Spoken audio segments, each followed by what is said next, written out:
Hello, this is Stella.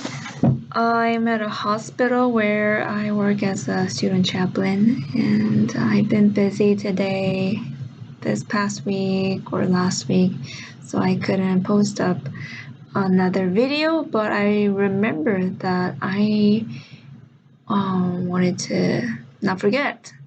So here I am. I prayed about what I could share with those of you who are watching. And this is a passage that came to me, Jeremiah chapter 50. The Jeremiah chapter 50, verse 6. This really explains why some of us, or a majority of us, if not all, why we have fallen into Shincheonji and why things happen to us. And this could be my own personal journey too.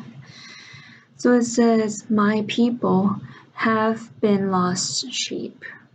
Their shepherds have led them astray and caused them to roam on the mountains.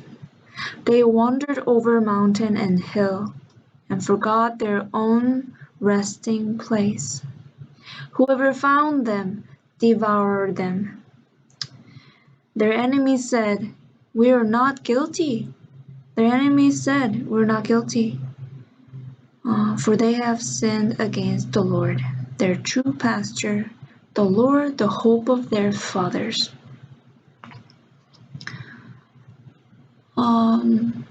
It reminded me of the story in creation. What happened to Adam and Eve, especially Eve? So God told Adam and Eve not to eat from the fruit of the knowledge of good and evil. But what did Eve do?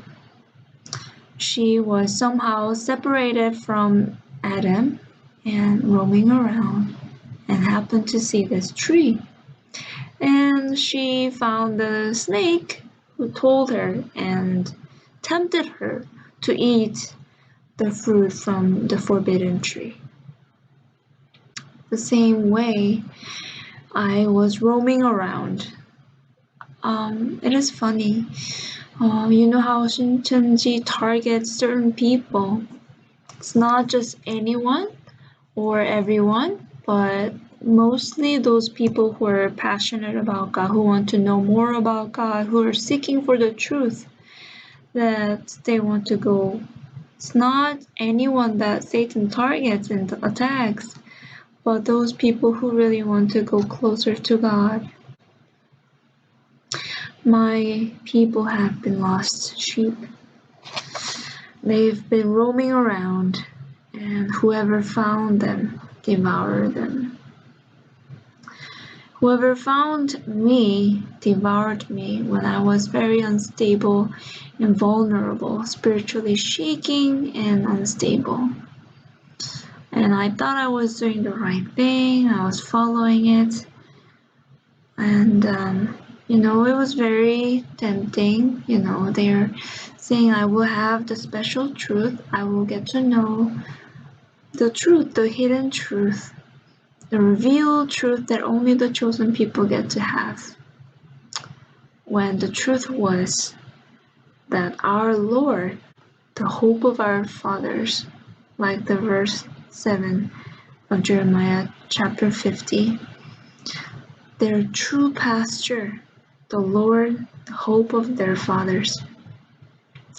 It was my God whom I was to rely on. It was my God whom I was to fear. So this is what God says in verse 8, "Flee out of Babylon, leave the land of Babylonians.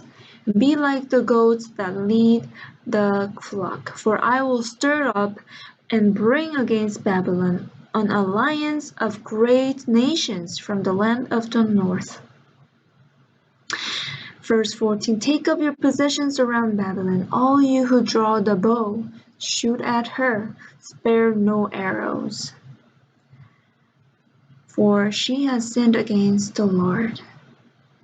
16. Cut up from Babylon the sower and the reaper with his sickle at harvest, because the sword of the oppressor, let everyone return to his own people, let everyone flee to his own land.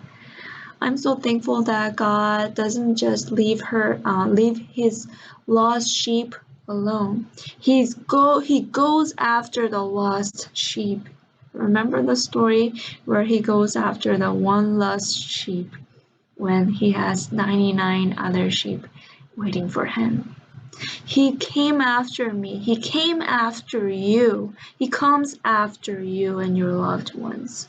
Even though they're lost, it doesn't mean that we're without hope. Take up your positions. Shoot at her. Cut off from the Babylon. If we make our stand firm, sometimes we need to do that so that we can cut off from the enemies who want to devour us. And I remember the story of Peter falling down into the water. He was walking on the water just like Jesus in Matthew chapter 14. And the moment he looked away from Christ, he was afraid, he fell.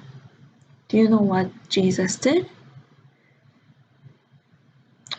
He stretched out his hand to reach Peter. Peter was helpless. He was hopeless. If he was left by himself, he would just die, like that. But Jesus' hand reached out to him and helped him out of the water. You know what Peter said though before that happened? Lord, save me. That was verse 30. Matthew chapter 14, verse 30.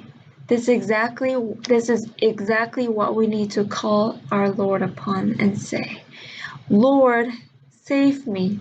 I am in this pit. I am lost. I do not know. We will not even know if we're in Babylon sometimes. Lord, save me. The moment we forget, the moment we look away from Christ, the moment we're leaning on our own decisions, looking onto men and fearing them. What do they say about me? What do my friends say about me? What am my family going to say about me? The Lord will reach out his hand to help us out the same way he did to Peter. And that is so much of a hopeful and encouraging message for me, and I hope it is for you too.